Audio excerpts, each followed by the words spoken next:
Ни бегство за океан, ни смена имени не спасали бывших высокопоставленных нацистов от израильской спецслужбы Моссад, которая искала и находила их в послевоенные десятилетия. Целью номер один для охотников за гитлеровскими преступниками стал архитектор Холокоста Адольф Эйхман. Выследить его удалось лишь через 15 лет после бегства. Эйхман спрятался очень далеко и, казалось, надежно. В этом выпуске ВОС мы вспомним об одной из самых блестящих операций Моссада – похищении Адольфа Эйхмана. Вы узнаете, как израильским спецслужбам удалось распознать в скромном аргентинском клерке известного нациста, почему для похищения Эйхмана пришлось организовать одну фиктивную турфирму и одну автомобильную аварию, и, наконец, что нового рассказали о сбежавшем Эйхмане документы, рассекреченные уже в 21 веке. Справка. Отто Адольф Эйхман. Родился 19 марта 1906 года. В 1932 году вступил в австрийскую НСДАП и в СС. В 1935 году поступил в только что организованный отдел по еврейским вопросам Главного управления СД. Занимался принудительной эмиграцией евреев из Германии. С 1941 года возглавлял отдел 4Б4 Главного управления имперской безопасности, занимавшийся вопросами евреев и выселения. Координировал отправку людей в гетто и концлагеря. После войны бежал из лагеря для военнопленных, жил под чужими именами в Германии и Австрии, а в 1950-м перебрался в Аргентину. В далекой южноамериканской стране Эйхман, или как его теперь звали, Рикардо Клемент, работал клерком в местном отделении Mercedes-Benz. Через пару лет перевез в Аргентину жену и 3 сыновей. Для этого, по одной из версий, он вернулся в Европу и под новым именем женился на собственной жене. На новом месте семья жила скромно, ничем не привлекая к себе внимания. Никому и в голову не приходило, что этот неприметный человек в очках – тот самый архитектор Холокоста. Выйти на след Эйхмана израильтянам помог Лотар Герман. Немецкий еврей, прошедший через концлагерь Дахау, сумел сбежать в Южную Америку и обосноваться в Буэнос-Айресе. Его дочь Сильвия в конце 1950-х познакомилась там с молодым человеком, который хвастался, что его отец был не последним человеком в Третьем рейхе. Герман делится своими подозрениями с еврейской общиной Буэнос-Айреса, но его на тот момент уже практически ослепшего не воспринимают всерьез. Все меняется в октябре 1959 года, когда немецкоязычная аргентинская газета «Аргентинисches Tageblatt» перепечатывает интервью с израильским журналистом Тувья Фридманом. Руководитель и единственный сотрудник Института документации и расследования преступлений нацистов, человек, для которого поиск Эйхмана стал едва ли не смыслом жизни, Фридман обещает за сведения о нем награду в $10 000. Герман пишет Фридману о своих подозрениях, и через некоторое время тот связывает его с сотрудниками Моссада. Правда, по версии бывшего главы Моссада Иссера Хареля, все было иначе. Лотар Герман обратился не к Фридману, а к генеральному прокурору западногерманской земли Гессен Фрицу Бауэру. А тот, не особенно надеясь на немецкое правосудие, передал данные израильтянам.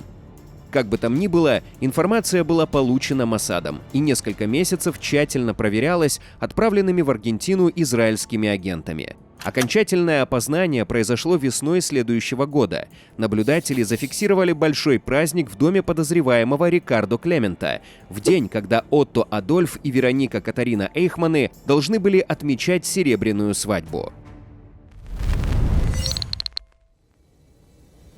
Руководство Израиля не без оснований предполагало, что официальный запрос о выдаче Эйхмана приведет лишь к очередному его исчезновению.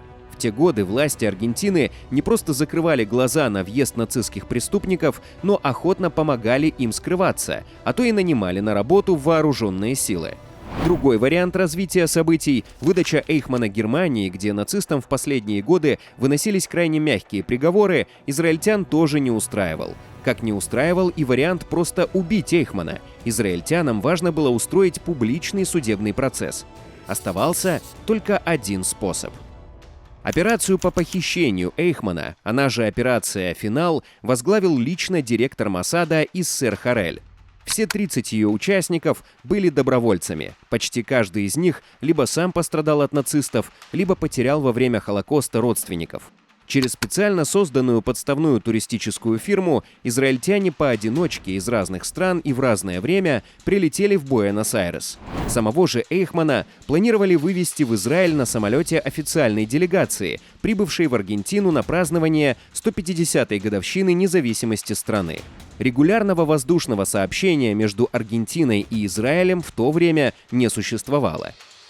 Вечером 11 мая 1960 года 7 участников операции в 2 автомобилях поджидали Эйхмана, едущего с работы.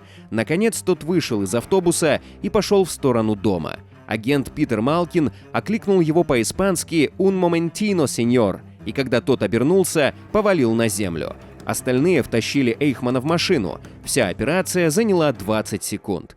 Малкин впоследствии вспоминал: «На меня смотрели 6 миллионов пар глаз. Я обязан был добиться успеха». Он прославился как человек, который поймал Эйхмана, и агент 740. Следующие 9 дней Эйхман провел на арендованной израильтянами вилле в пригороде Буэнос-Айреса. Уже на первом допросе он назвал свое настоящее имя и номер партийного билета НСДАП. Членам оперативной группы было строжайше запрещено проявлять агрессию. Это далось им нелегко. Даже кухарка с трудом удерживалась, чтобы не отравить пленника. Еще одно правило, которое все участники операции четко усвоили: если приедет полиция, ни слова о своей работе на Моссад. К счастью, стражи порядка так и не появились. Не нашли виллу и родные Эйхмана, которые вместе с членами немецкой общины Буэнос-Айреса несколько суток прочесывали город в поисках пропавшего. Они догадывались, что случилось. Один из участников поисковой группы предложил в ответ взорвать израильское посольство, другой — похитить посла Израиля и устроить обмен. Вечером 20 мая Эйхману сделали инъекцию сильнейших транквилизаторов, а потом переодели в форму израильского летчика. В аэропорту Буэнос-Айреса сопровождающие предъявили пограничникам паспорт на имя израильского пилота Рафаэля Арнона. Такой пилот реально существовал. Более того, накануне агенты Моссада организовали ему фиктивную автомобильную аварию, чтобы объяснить пограничникам, почему тот поднимается на борт в полубессознательном состоянии. К удостоверению прилагалось медицинское заключение: может перенести полет под наблюдением врача. В Израиле преступление Эйхмана расследовал специально для этого созданный отдел полиции учреждения 006. Следствие и суд длились 1,5 года. Обвинительное заключение состояло из 15 пунктов: преступление против человечества, преступление против еврейского народа, принадлежность к преступным организациям. Сам подсудимый виновным себя не признавал. В этот период Эйхмана пришлось охранять особенно тщательно. Слишком много было желающих совершить самосуд. На заседание его везли в бронетранспортере. В суде обвиняемый находился за пуленепробиваемым стеклом. Тюремных охранников тоже отбирали с особым тщанием. Всю еду для заключенного проверяли на предмет ядов. Смертная казнь в Израиле была отменена еще в 1954-м, но для Адольфа Эйхмана сделали исключение, приговорив к повешению. Осужденные и его родные подали на имя президента Израиля Ицхака Бен-Цви, кстати, уроженца Полтавы, прошение о помиловании. Эйхман написал примерно то же, что говорил на суде. Он не был фанатичным антисемитом и вообще ничего не решал, а лишь выполнял распоряжения начальства.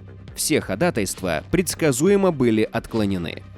В ночь с 31 мая на 1 июня 1962 года Эйхмана повесили в тюрьме города Рамла. Тело сожгли в специально сконструированной печи, а пепел развеяли над Средиземным морем за пределами израильских территориальных вод. Кстати, это была последняя казнь, совершенная на территории государства Израиль. Разумеется, операция вызвала международный скандал. Аргентинское правительство обвинило Израиль в похищении, потребовало возврата своего гражданина, отозвало посла из Тель-Авива и обратилось с жалобой в Совет Безопасности ООН.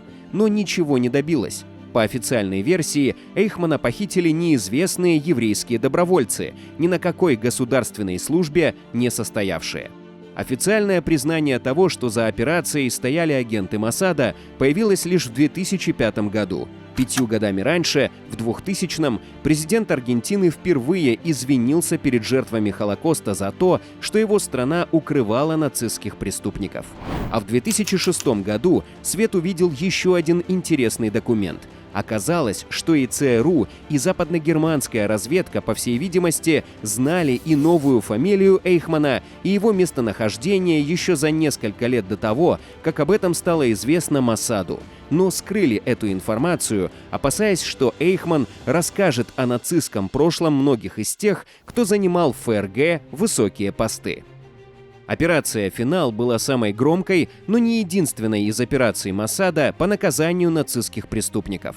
Так, в 1965 году израильские спецслужбы ликвидировали в Уругвае Герберта Цукурса, коллаборациониста, причастного к массовым убийствам многих тысяч латвийских евреев. Но Эйхман оказался единственным нацистским преступником из списка Моссада, которого удалось отдать под суд.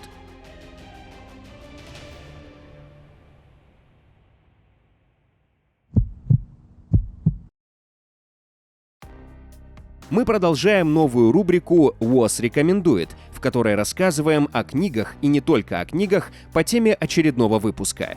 Философ и политический теоретик Ханна Аренд присутствовала на процессе Эйхмана в качестве корреспондента The New York Times. Ее репортажи из зала суда легли в основу книги «Банальность зла. Эйхман в Иерусалиме». Аренд не просто описывает происходящее в ходе процесса, а пытается на примере Эйхмана определить природу зла как такового. Самый шокирующий вывод книги в том, что виновниками массовых убийств чаще всего оказываются не законченные психопаты и суперзлодеи, а заурядные, обычные, даже скучные люди, которые просто делают свою работу. Дерзким операциям Моссада в разных точках планеты посвящены десятки книг и фильмов. О своих любимых произведениях, касающихся темы, рассказывайте в комментариях.